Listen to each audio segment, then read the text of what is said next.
Hi hello నమస్తే welcome to our channel Telugu Rajyam. నేను Meera. Devara pre release event cancel అయింది మొన్న. అందరికీ తెలుసు, సండే రోజు ఈవినింగ్ చాలా అంగరంగ వైభవంగా చాలా గ్రాండ్గా అనిరుద్ధ్ మ్యూజిక్ కాన్సర్ట్తో దేవరా సినిమాకి సంబంధించి అప్డేట్లతో ఎంతో గ్రాండ్గా జరగాల్సిన ఈవెంట్ సడన్గా క్యాన్సిల్ అయింది. అయితే ఇక్కడ మెయిన్గా నాకు ఈ ఈవెంట్ క్యాన్సిల్ అవ్వడానికి అందరూ చెప్తున్న దాని ప్రకారం జనసంద్రం ఎక్కువైపోయింది, జనాలు ఎక్కువ మంది వచ్చేసారు కాబట్టే క్యాన్సిల్ చేశారని అందరూ చెప్తున్నప్పటికీ నాకు మాత్రం ఎక్కడో కొడుతుంది సీనా అని అనిపించింది. ఎందుకంటే బికాస్ టు బి ఫ్రాంక్ చెప్తున్నా, నవోటల్ లాంటి ఒక హోటల్ని బుక్ చేసేటప్పుడు వీళ్ళు కొంచెం ఆలోచించుకొని ఉండాల్సింది.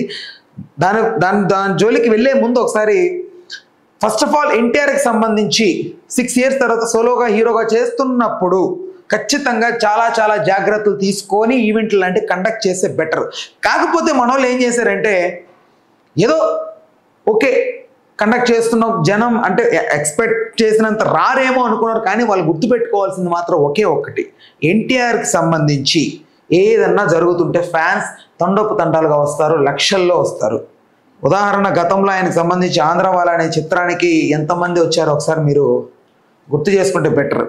సో అలాంటి ఎన్టీఆర్కి సంబంధించి ఒక ఈవెంట్ కండక్ట్ చేస్తున్నప్పుడు ఎందుకు అలాంటి డెసిషన్ మీరు తీసుకోలేకపోయారు, అలాంటి మూవ్ ఎందుకు తీసుకోలేకపోయారు? పగడ్బందీగా బయట ప్లాన్ చేస్తే బాగుండేది కదా.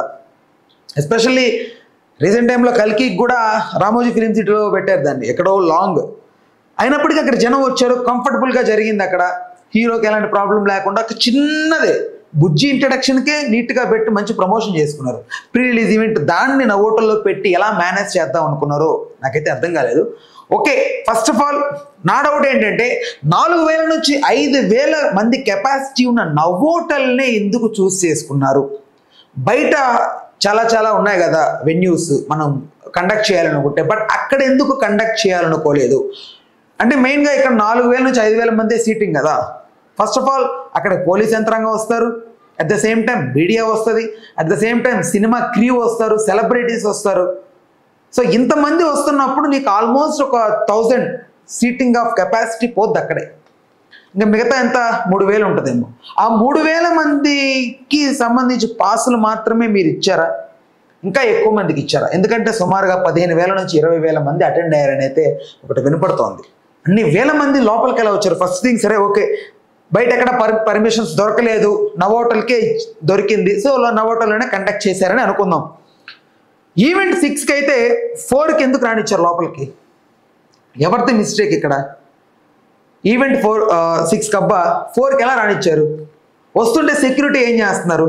ఆపలేకపోయారా? ఈవెంట్ 6కి రా బాబు, కొంచెంసేపు ఆగండి, మేమే వదులుతామని చెప్పి 5:30 నుంచి స్టార్ట్ చేసి ఉంటే వదిలేసి ఉండేవాళ్ళు కదా. ఎందుకు? అయితే ఐ థింక్ మీరు 6కి లోపలికి వీళ్ళందరూ వెళ్ళి రెడీగా ఉండాలి అంటే 4 నుంచే స్టార్ట్ చేస్తే అంతమంది జనాభాని మనం కవర్ చేద్దామని ఆ ఇంటెన్షన్లో ఉంటే మరి లోపలికి అంతమందిని ఎలా పంపగలిగారు?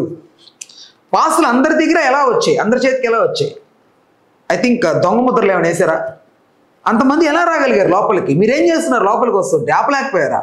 అండ్ ఇక్కడ మెయిన్గా ఫిక్స్డ్ పార్కింగ్ వచ్చి 700 అంటే 700 పీపుల్కి ఇచ్చారు ఫిక్స్డ్ పార్కింగ్ వెహికల్స్కి. అండ్ ఫ్లోటింగ్ 7 ఫిక్స్డ్ పార్కింగ్ ఏంటంటే వాళ్ళు వచ్చి పెట్టేసుకున్నారనుకోండి, ఇంక ఈవెంట్ అయ్యే వరకు వెళ్ళరు. లైక్ మీడియా అవనివ్వండి, సెలబ్రిటీస్ అవనివ్వండి, whatever. And floating parking 1300 ఇచ్చారు. 1300 అంటే వచ్చి వెళ్తూ ఉండొచ్చు, కానీ ఇక్కడ వచ్చిన వాళ్ళు వెళ్ళరు కాబట్టి అబ్సల్యూట్గా మనం ఏం చేయలేమైతే. నెక్స్ట్ ఈ ఇచ్చిన తర్వాత ఈ 700 మంది కానీ ఎంతమంది వచ్చారు తెలుసా? 5000 మంది వచ్చారు. అంటే అక్కడ ఉన్నట్టు దాని ప్రకారం కొన్ని లెక్కల ప్రకారం ఫిక్స్డ్ పార్కింగ్కి 700 అయితే 5000 మంది వచ్చారు, 1300 అయితే 10,000 మంది వచ్చారు. ఎలా రాగలిగారు లోపలికి? పార్కింగ్ దగ్గర కూడా ఎందుకు మీరు పట్టుకోలేకపోయారు వాళ్ళని? అంతమందిని ఎలా లోపలికి అలౌ చేశారు? ఫస్ట్ ఆఫ్ ఆల్ మీరు అలౌ చేయకూడదు అనుకుంటే 1,00,000 మంది నేను ఆపగలరు కదా నవోటల్ వాళ్ళు. ఇక్కడ నాకు వచ్చే డౌట్ ఏంటంటే ఏ సీఎందో ఏ పిఎందో మీటింగ్ జరుగుతుంటే అన్ని లక్షల మంది వచ్చేసి మీరు ఆపరా? ఆపేవారు కదా ఖచ్చితంగా. బట్ ఇక్కడ ఎందుకు ఆపలేకపోయారు? ఎందుకు లోపలికి అలౌ చేశారు? ఎవరైనా అలౌ చేయమన్నారా?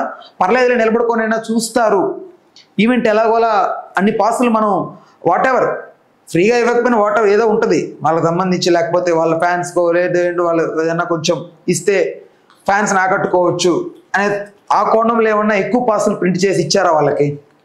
అన్ని వేల మంది ఎలా పెరిగారు సడన్గా? అన్ని వేల మంది చేతికి ఎలా పాసులు వచ్చాయి? నెక్స్ట్ అదే సెక్యూరిటీ వాళ్ళు ఏం చేస్తున్నారు అయితే నాకైతే అర్థం కాలేదు. నెక్స్ట్ ఏంటంటే లోపల వరకు ఎలా అసలు రాణించగలిగారు అనేది ఉంది. సో దీనికి ఈ వీడియో చూస్తున్న ఎవరైనా ఎన్టీఆర్ ఫ్యాన్స్ ఉంటే ఖచ్చితంగా ఆన్సర్ చేయొచ్చు.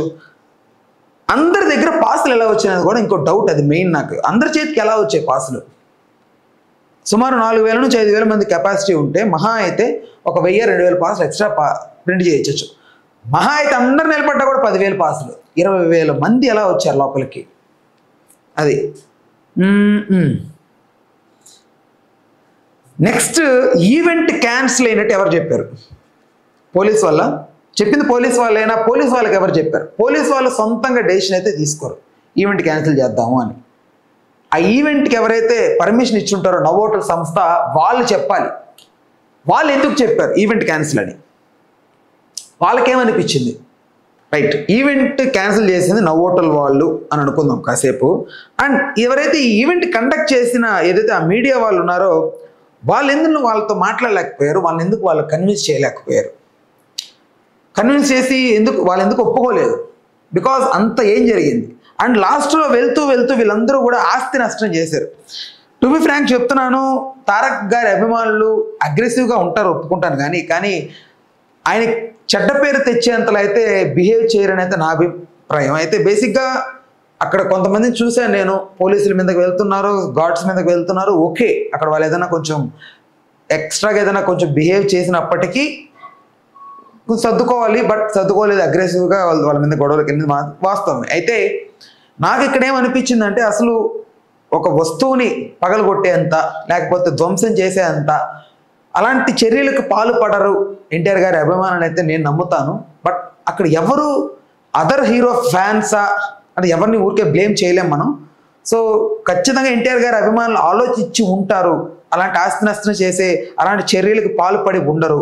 వేరే ఏదైనా ఫ్యాన్స్ ఏదైనా గోల చేసి దాన్ని అక్కడ ఏదైనా కొంచెం అలజడి క్రియేట్ చేసి ఆ పద్ధతిలో వెళ్ళారనేది అయితే అర్థం కావాల్సి ఉంది. నిజంగా ఈ వీడియో చూస్తున్న ఎన్టీఆర్ గారి అభిమానులకి ఏమనిపిస్తుందో ఖచ్చితంగా కామెంట్ సెక్షన్లో తెలియజేయండి. నిజంగా ఆ ఈవెంట్లు ఎగ్జాక్ట్గా ఏమేం జరిగాయో మీకు ఏదన్నా ఇంకొన్ని అప్డేట్స్ ఉంటే కామెంట్ సెక్షన్లో తెలియజేయండి. మరిన్ని వీడియోస్ కోసం, మరిన్ని దేవర అప్డేట్స్ కోసం వెంటనే మన ఛానల్ అయితే సబ్స్క్రైబ్ చేసుకోండి. Stay tuned to the hour channel Telugu Rajyam. నేను మీరా.